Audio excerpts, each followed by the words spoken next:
In the name of the Father, and the Son, and the Holy Spirit, one God, amen. So, as I was preparing for today, I was thinking back when I was young and going through Sunday school, and the whole idea of God's complete knowledge of us was being taught.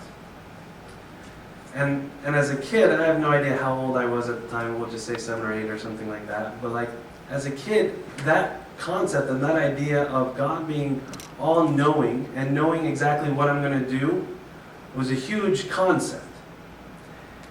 And so, being the witty little kid that I was like, all right, God, am I going to go right or left? I do that, kind of walking through the halls of my house and be like, all right, is it left this time or right this time? And then I started to think wait a second. God is all-knowing, then He knows my thoughts. So I can't think what I'm going to do. All right? So I had to take out the thinking process. So then I'd be walking and be like, I wasn't even thinking. How could you have known? But so I started to try and test whether or not God knew really what I was going to do or what I wasn't going to do. And kind of in that process, I was like, but wait a second. What if I surprise Him and I go outside of His will? That was an area that I was afraid of. I didn't know what exactly would happen. As a kid, I sort of remember would I just all of a sudden die? Just drop dead because I moved outside of the will of God? And so, as I kind of wrestled with this, I stopped doing the fake out moves, and I was just like, you know what? God, you're all knowing. Doesn't matter if I go left or right. You know it, so what's the point? What's the point in thinking? What's the point in trying? You know what's going to happen. And that's a simple example of a little kid, 7 or 8 years old, but we kind of carry this thought process throughout life. And we struggle with this idea that if God is all-knowing, and He knows what I'm going to do and what I'm going to say and how the situation is going to end up, what's the point in trying to work through the situation before me? What's the point in trying to work through the struggle that I have? If God knows, well, I know you're going to say this, at this time you're going to meet this person, when all the pieces are already there, it's kind of defeating to try and work through it, to try and think through it. Because somebody's already done it for you. Somebody's done the work for you. And so, I got to look this week. All right, and so we struggle to deal with this all-knowing God. All right, but with this all-knowing God, there's two things that come to mind and two definitions that I want to bring to the table that we have to talk about. Right? When we talk about an all-knowing God, there's two things that we need to talk about. He has foreknowledge, and there's also foredetermination. Okay, this idea of foreknowledge, that God knows everything, okay, and God knows how everything will plan out, and this idea that, well, if He knows everything, and everything is planned out, then everything in my life has been foredetermined. Foredetermined. So what's the point of me living it? So there's foreknowledge, and there's foredetermined. And these two terms come into play when we start to think about this idea of free will. How is it that I could really be free with a God who has all knowledge, and because of all His knowledge, He has already determined what was going to happen to me? Which is actually something that is in today's gospel. And you may or may have not picked up on it, but there is a part of this gospel which I find, you just read it, and this I put in a stack of verses. I'm I read it, I don't know how to explain it. We'll see it next year when we come to this Sunday of Lent. We don't really know how to reconcile what these verses are saying. And if I could point out the verses, it came in verse 37 and 38, where He said, "But although He had done so many signs before them, they did not believe Him, that the word of Isaiah the prophet might be fulfilled." So John took a prophecy from the book of Isaiah, and he put it here, and he said, But although he had done so many signs, so Jesus had come, he had performed all these miracles, he had done so many signs, he had spoken so many things, but yet the Pharisees couldn't believe. And it was prophesied saying, but although he had done so many signs before them, they did not believe him, that the word of Isaiah the prophet might be fulfilled.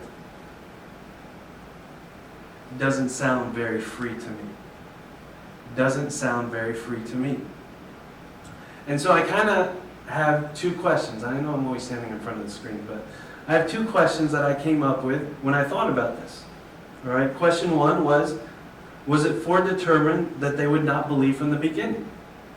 Was it foredetermined that the Jews and the Pharisees would not believe from the beginning? We already prophesied it back in the time of Isaiah, which was many hundreds of years before, and it said they're not going to believe. And the other question, very similar but brings in a different angle, is did they not believe because the prophecy had to be fulfilled? Were they somehow made not to believe so that Isaiah's words and his prophecy would be fulfilled?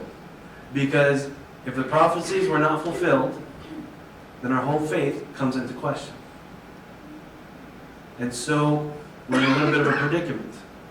We have wording in the Bible that says that there is control, that there is a mastermind behind it. But yet, if we generally speak, we would say in Christianity we believe in an all-knowing, all-loving and God who has given us free will. But we have words here that don't necessarily convey that same idea, that same thought. And so these are two questions that I was wrestling with. And then, just a couple verses later, we read another verse that says, therefore they could not believe, because Isaiah said again, he has blinded their eyes and hardened their hearts, lest they should see with their eyes, lest they should understand with their hearts, and turn so that I should heal them. So now it's even more intentional that God has come into the picture and he has blinded. He has stopped them. Just like when we read in the book of Genesis, he has hardened Pharaoh's heart. So we're free or not free? We have to be able to give an answer. We have to be able to think through it. We can't let verses like this just come in and we read them don't know what to do, but that's okay. Verse 40 is coming up and verse 45. All right? We can't approach the Bible like this. We have to be able to give an answer, and the answer that we give has to be coherent with what we believe. All right? So, there's a scary conclusion from these verses.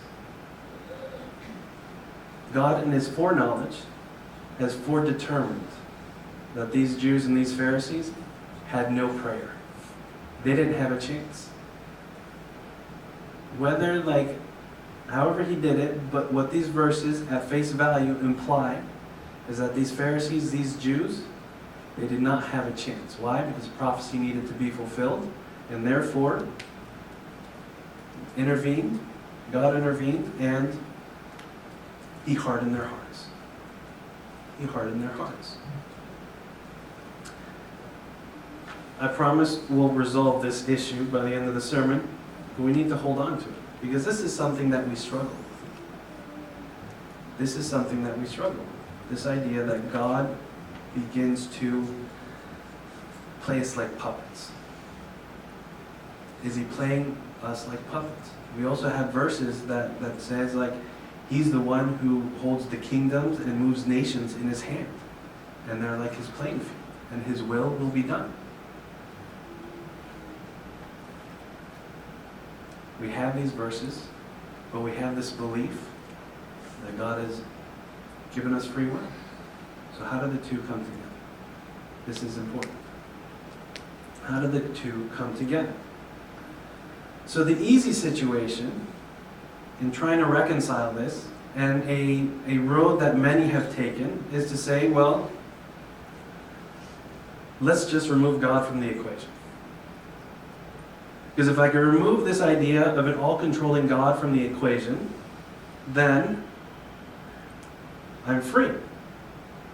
Because these verses are giving us the impression that God is an all-knowing, all-controlling, and has foredetermined everything. But now, let me remove God from the situation. I remove from God the situation, what do I end up with? Huh? Free will. Do I end up with free will? I end up with a new lens to which I look at the world. What's this lens? It's a common lens that everybody's talking about these days. If I remove God, I now bring on atheism. I'll now bring on this naturalistic worldview. And so if I remove God, now a naturalistic worldview is essentially a worldview that says, okay, well, we have to explain everything by the world that we see around us. This idea that something greater than this world exists or can participate or interact with the world that we see isn't there. There's no connection, there's no God, and therefore I'm left to say that I have to explain everything by the scientific world around me, what we know through science and what I see before me. If I remove from God from the situation, because I see Him as an all-controlling God, then I'm left with this naturalistic, atheistic worldview in which I have to explain free will. It's probably the wrong topic to try and fit into a 15 to 20 minute sermon, but we're going to give it a stab. All right? So, foredetermination, sorry, I'm going to go back and just stay on this slide. So if we believe, or we take on, and we remove God from the situation, now I have the world around me to explain, well, am I free or not? All right?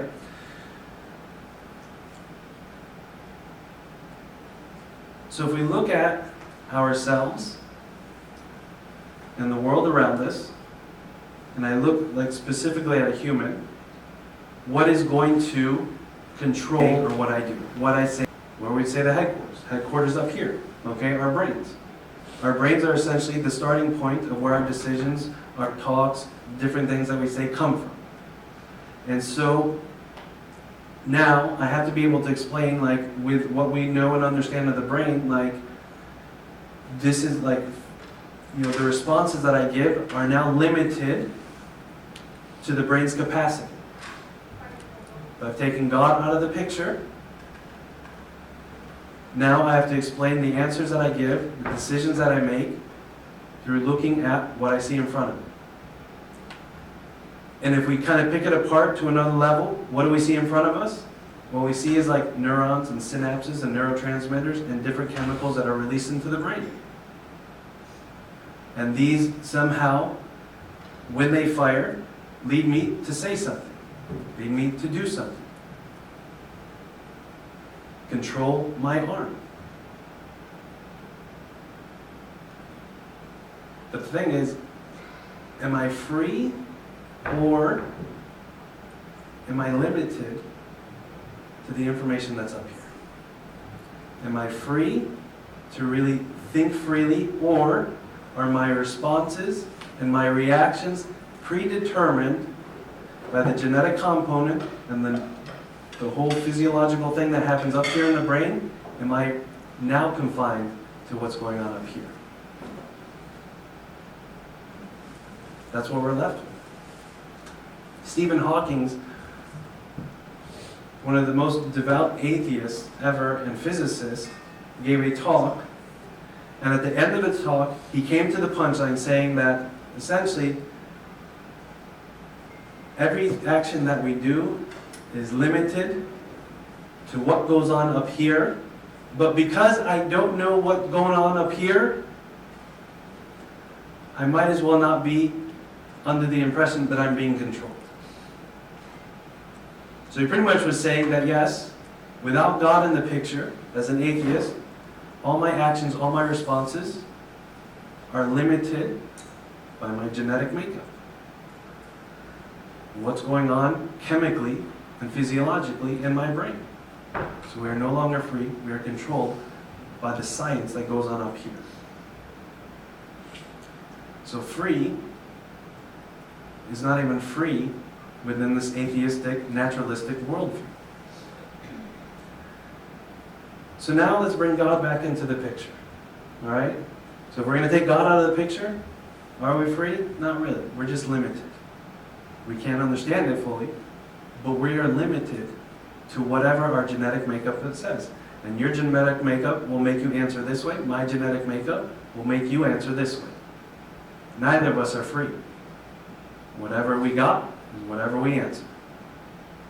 And so now with God, we have to sort out these two terms of foreknowledge and foredetermination. And I would say that foreknowledge does not mean foredetermination. Just because we say you have foreknowledge does not mean you have been foredetermined. I'll give you an example. All right? I've talked to nobody about this sermon. Marky, step up. Okay? Did I call you this morning, talk about the sermon? No. Anytime last week? No. Good. All right? I know Marky kind of well. All right? I'm going to give you an option of two things you can have for lunch after liturgy. Pizza or a shoe.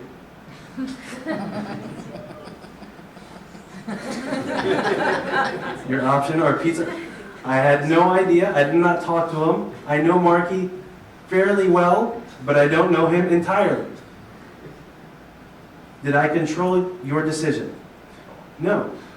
So, to an extent, foreknowledge allows me to say, like, I'm pretty sure that Marky will choose pizza over eating a shoe. I haven't determined his response. But to an extent, my knowledge of him allows me to say, Marky's going to choose pizza. As we grow in knowledge of somebody else, our ability to say that they will do this, okay, grows in accuracy. Grows in accuracy. All right? Thank you. And so, as a parent, you may look at your child and be like, in this situation, I know they're definitely going to do this. But have you intervened in the situation? No. But you're standing back, you're looking at your child, and you're like, I know my child. Watch, they're going to do this. They're going to act like this. I send my spouse to the grocery store, I know 100% they're going to get the wrong thing. All right? Foreknowledge gives us an ability to kind of tell and see what's going to happen, but what it does is we respect free will. We respect free will. And so, similarly, God has full knowledge of us. But his full, intimate knowledge of us does not assume that he has predetermined us. Why? Because he respects our free will. And the reason why he respects our free will is because ultimately his desire in a relationship with us is love. And love cannot be coerced. All right? We have ongoing in our home 2 children that we are trying to sway to become fans of certain teams. Okay? They were made nameless. All right? But we persuade our children in different ways that you will like this team or you will like this team. All right? Depending on who's shelling out more, who's dressing the kids in the morning, may win. All right? On which team our children will love and root for. But is that love? Or am I coercing them? I'm coercing them. So it can't be love. God isn't here to coerce us into a relationship with him. Jesus wasn't coerced into a loving relationship with his Father. He had the will, the free will, to express it, and he expressed it perfectly and beautifully. But he wasn't coerced. God desires to have a mature, loving, and free relationship with us. And so, in his intimate foreknowledge of us, he has respected our free will and not encroached to foredetermine. But because of his intimate foreknowledge, he gets really, really good, and I'll say with dead on accuracy, of knowing what his children will do.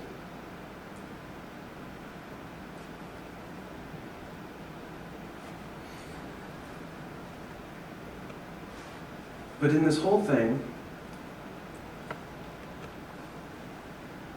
there's something beautiful for us.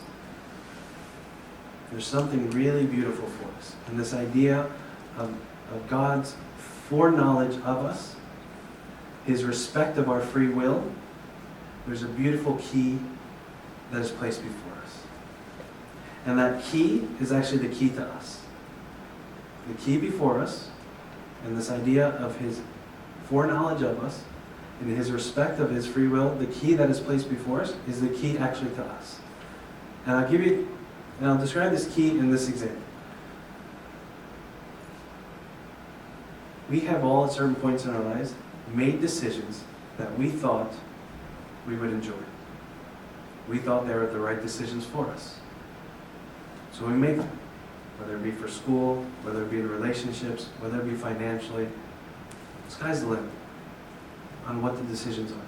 But we have all made decisions that we thought would bring us happiness, bring us joy, bring us what we're looking for. But we've all made wrong decisions.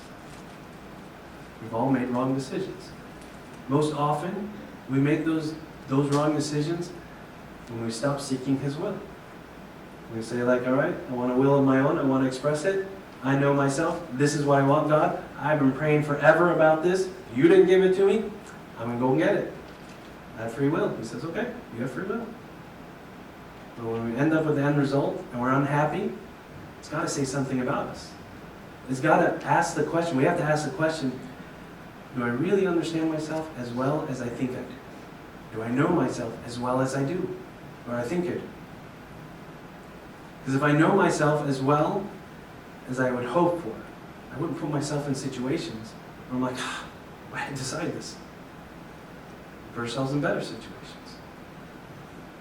And I'm not equating better with easy situations. Those are two different things. Put ourselves in better situations. But we have this key to ourselves, and it comes through Christ. Because He's the one who fashioned us. He's the one who created us. He's the one who put a whole set of characteristics in us. And therefore, He holds the key. And so I think there's three things that we come out of in this discussion of today. Three things that I want us to come out of. That when we approach Christ, we are fully known by Him. We are fully free in Him. And we are fulfilled through Him. We are fully known by Him. We are fully free in Him. And we are fulfilled through Him. We are fully known by Him because He fashioned us as the Creator. Pons Creator, created heaven and earth, you and me.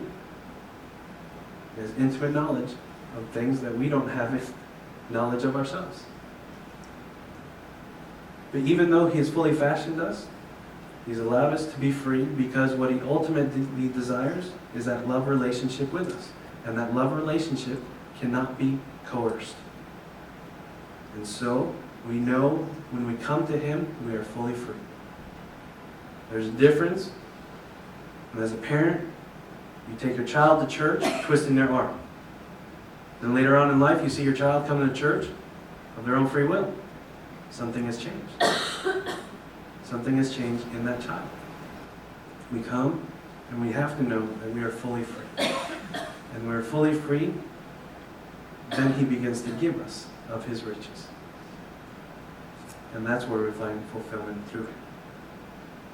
So when we come to Him, He fully knows us, we are fully free, and we are fulfilled through Him. And so, when we think about those verses, where He says, well, He has hardened their heart. He has turned them over. In His foreknowledge, yes, He knew what they would do. But God cannot violate Himself. He cannot violate free will. He won't. All, like who He is as the being, would crumble if He violated that. So, when we look at these verses, we see that God has allowed humanity to make whatever decisions or conclusions about Him that they wanted. And He has let them freely do that. It's just when we take a snapshot picture of it from far away, we can describe it in different ways. We can describe it in different ways. And the literary style that we have here describes it as if God has hardened their hearts. God has purposely made them think like this. But when we think logically through it, and we think of who God is, and what He can and will not do as God, and what He holds of supreme value, we have to be able to look at these verses and realize that He has given them what they wanted. He has revealed His arm to them through His Son Jesus Christ. They have chosen to reject it. It was of their own free will. We just describe it in a literary way that says He has hardened their hearts. But in His foreknowledge, He knew what they would do. But in His desire to protect and respect free will, He allowed them to do what they did. And He does the same with us. He looks at us today and says, look, come. I fully know you. I fully see you as free. And I will fulfill. And so, as we take our couple, our minute of silence, the point that I want everybody to think of is to ask ourselves, do I really know myself? Do I really know myself?